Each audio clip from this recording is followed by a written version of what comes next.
Today we got Sunny V2 talking about Mr. Arron Kyro from Braille Skateboarding, how Scientology destroyed a popular skateboarding channel. You know, I already seen a thing or two about this, but let's uncover the whole story right now.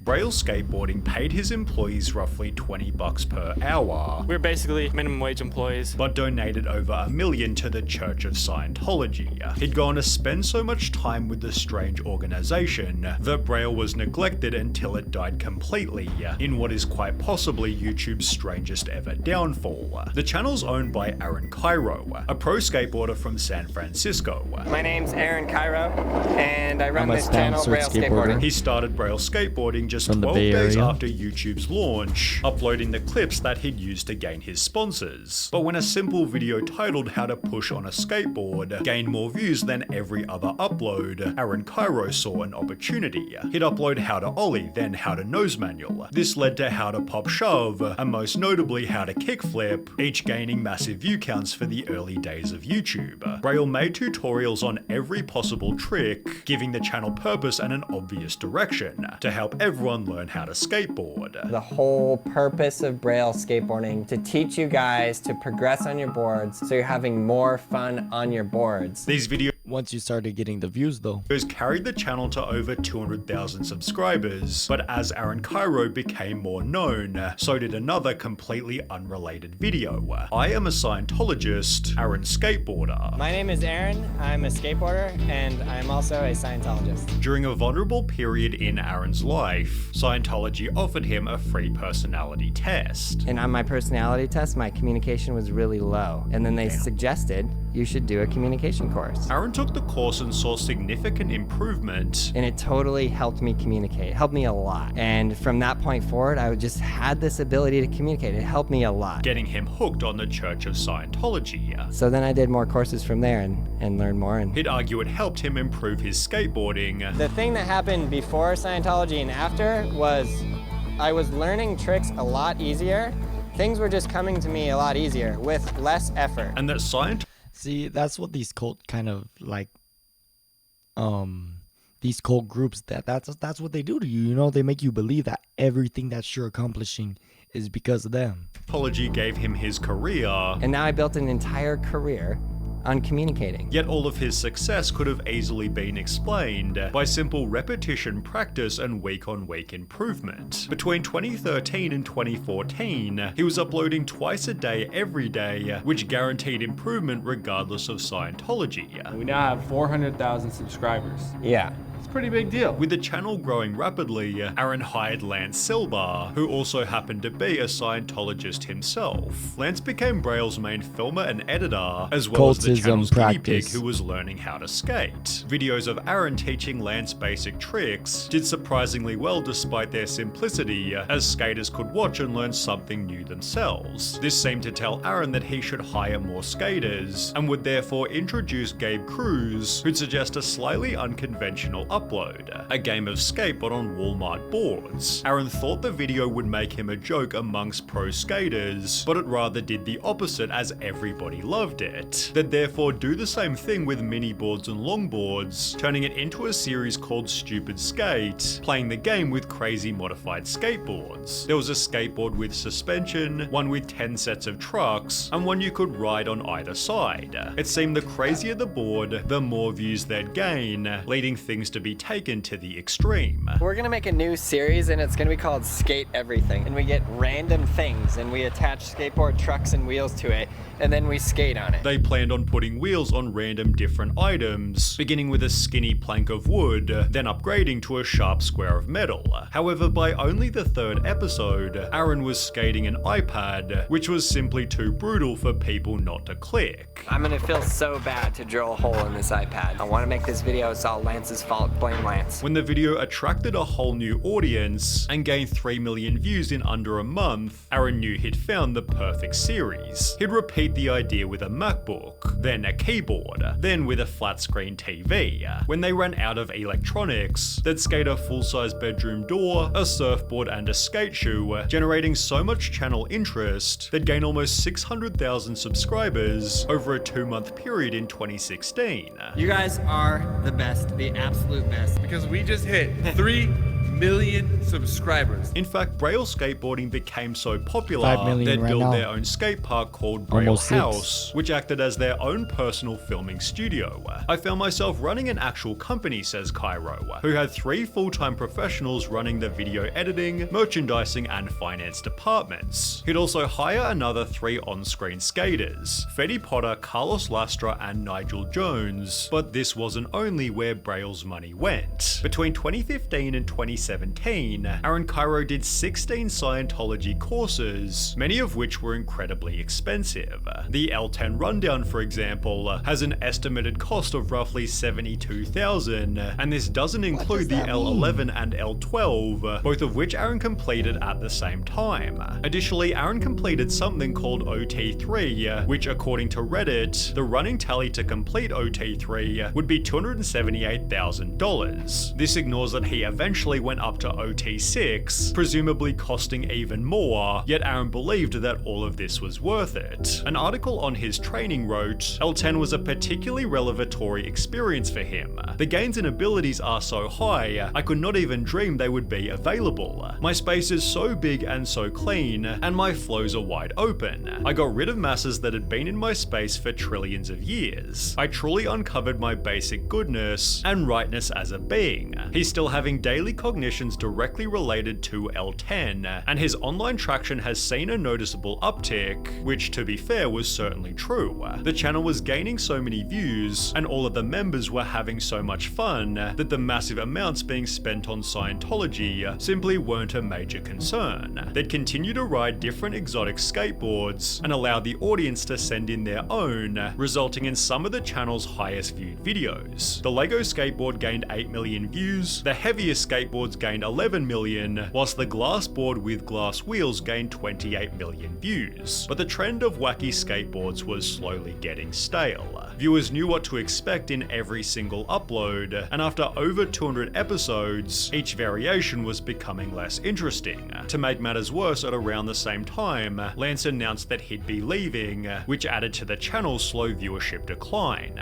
In Dumb Data's video about Braille, it's shown that from 2016 to 2019, Braille's views fell by almost 60%, at which point things began to get weird. At this point, Arron's involvement in Scientology wasn't super mainstream, until an article was published titled "The Donors Keeping Scientology Afloat in 2019," with Arron Kyro being pictured at the top. On the first one? Do you need a free, easy way to capture That's your gameplay? all that. They put it on the first one. What are they Record doing like anything. that? It explained that he'd earned what's called gold meritorious, given to people who donated more than $1 million to Scientology. On a podcast, Arron tried to play this down. Don't you need to give the church a certain amount of money each year to be a part, or No, you don't have to give them any money? no. Courses cost a fee.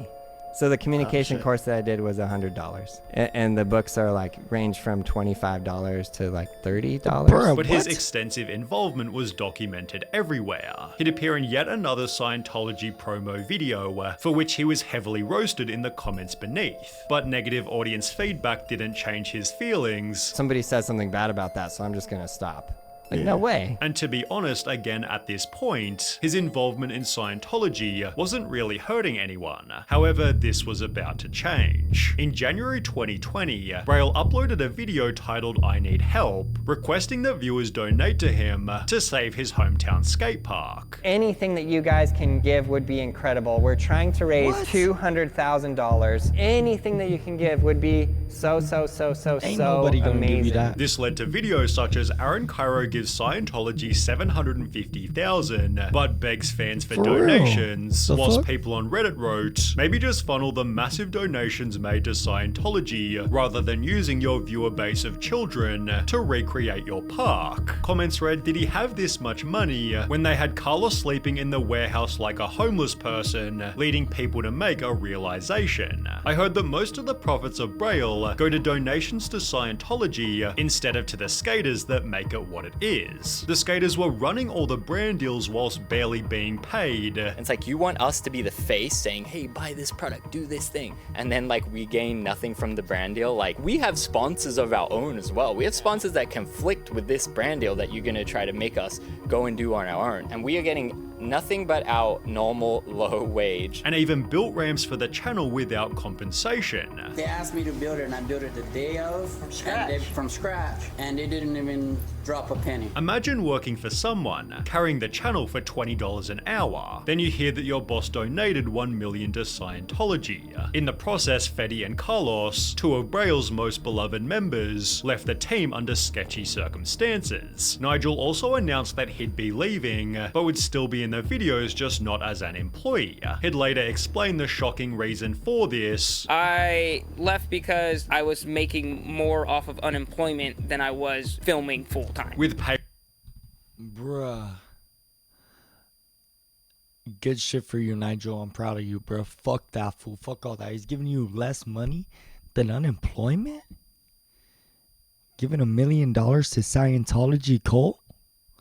Boys. Pay rises being few and far between. How many raises did you get? In 10 years, one. But in case conditions couldn't get any worse 10 for years, the one skaters, raises. they somehow still did. As in 2021, Arron came to the team with another one. Bruh, the life expectancy is 77, 80 years old for women.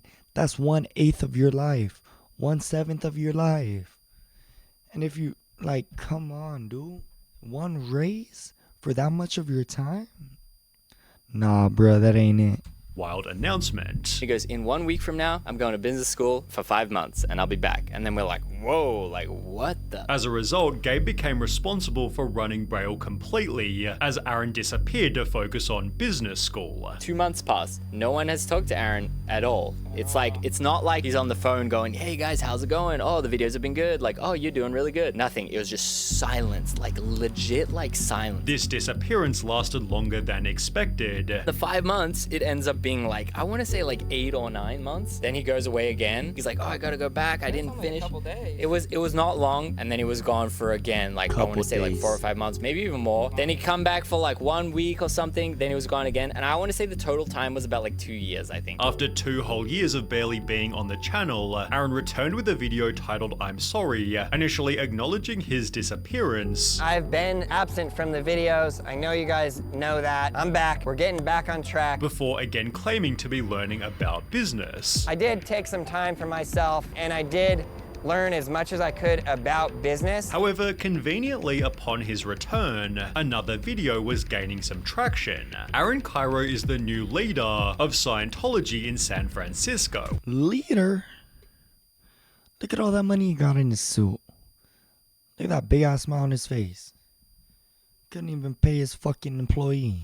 Arron had joined Scientology's executive team, as the time he'd supposedly spent in business school was actually him just completing more Scientology coursework. This, in combination with his absence, put immense pressure on everyone else at Braille. And I'm sorry for being gone for so long. I know it's really hard on my team here. So much so that they all began to quit. He emerged as the leader of Scientology SF. In that time, this guy started quitting. Mowgli, Uzi, JD. And then when Gabe was the final straw. As mentioned, this included Gabe, who at this point was completely running everything. For the past 7 years, I've been doing all the behind-the-scenes stuff for the main Braille YouTube channel. Comments read, well, there goes the guy that's been carrying this channel for years. Honestly, Gabe was running the channel. Gabe was doing, like, literally 99.9% of the channel. Forcing Arron to take back over, who by this point seemed to be completely clueless. Now we no longer have Gabe to plan, film, and make all those videos. The content is definitely going to be changing. And what you're gonna get, I actually have no idea. But it's gonna go back to the roots of this company, teaching tutorials. Yes, we are gonna make weird boards, weird videos. This was far from an innovative strategy, with the lack of fresh skilled content being obvious. Yeah, if you look at his girl, like his channel now, it's the same thing with this girl over and over. She don't know how to skate, she don't know how to do nothing. It's basically the same thing that he had done with Lance before. He's beating a dead horse at this point. You look at the videos now, you look at the thumbnails now, you look at the ideas now. Terrible, right? On Braille's channel. Much worse than when we and Gabe were doing it. And that truly shows how much work we were doing. This dropped the channel's views to just a couple mil per month, forcing Arron to destroy their skate park. I was trying to negotiate with the landlords to to get a break on the rent. This is a huge overhead. It's tons of money to have a warehouse, and we just could not come to an agreement. And then I got a letter from their lawyer that basically just said, you have got to be out by July 5th. Unsurprisingly, the audience offered no sympathy. That $750,000 you spent to go up in a spaceship to heaven could have been spent better, but in true Braille fashion, it was even worse than this. Ricky Glazer, one of the last remaining members, wasn't even told that the skate park was being destroyed. I knew Braille was struggling, but man, I didn't know the park was literally getting destroyed right now. No one told Rick anything. And it's like, man, I really would have loved to know that, get one last sesh. Like, I poured all this blood, sweat, and tears literally into that place. He was saddened by the sight of everything being discarded, which somehow offended Arron to such an extent that Ricky was promptly fired. Braille Skateboarding and Arron Kyro both blocked me, Ricky Glazer, on Instagram. Nigel decided to blocked you? That's the type of shit my ex does. On some toxical shit. Leave himself. I will no longer be at Braille doing videos. Won't be doing lessons with them anymore, obviously, because there is no location. Pissed off by Braille's blatant lack of care. No goodbye session, no nothing. Bye. 10 years of your Wow. life. I haven't even gotten like wow, a he said that thank you inside for the all warehouse. of the years of dedicating myself to the channel. Arron responded with a video of his own, claiming he tried to save the skate park. You guys must know that I did everything I could to save the Braille house. I literally took out a loan on my house. But with over 50,000 dislikes, it seems he missed the point completely. Arron, no one is worried about the warehouse. They're worried about the crew you ghosted. Womp womp, you screwed the crew and that's who we cared about. He is legit more upset about what he did to the building than what he did to all of the people that made it what it was. Without a skate park or skate crew, the state of Braille is worse than ever. Arron recently uploaded a video titled "Thank You," just reading positive comments from 1 year prior, seemingly to convince himself to keep uploading videos. I continue going because of comments like this. The coping is real. Braille's viewership has fallen to roughly 5k per upload. Every comment section is filled with negativity, which Arron tries his hardest to defend himself against. Was that the end of the video? What are you putting the ads? I'm about to get YouTube Premium. Bruh. Boogie recently announced. Well, that was some educational skateboarding. You know, you go and looking at Braille Skateboarding right now. Let's see this. See this, girl. How to buy your first skateboard. Same weird shit. Same weird shit. You look at his most recent ones. 33k views, bruh. That's how you remove yourself. Scientology did his shit in. That's it. Skateboarding makes simple. That's it. Arron Kyro. That's it for the video.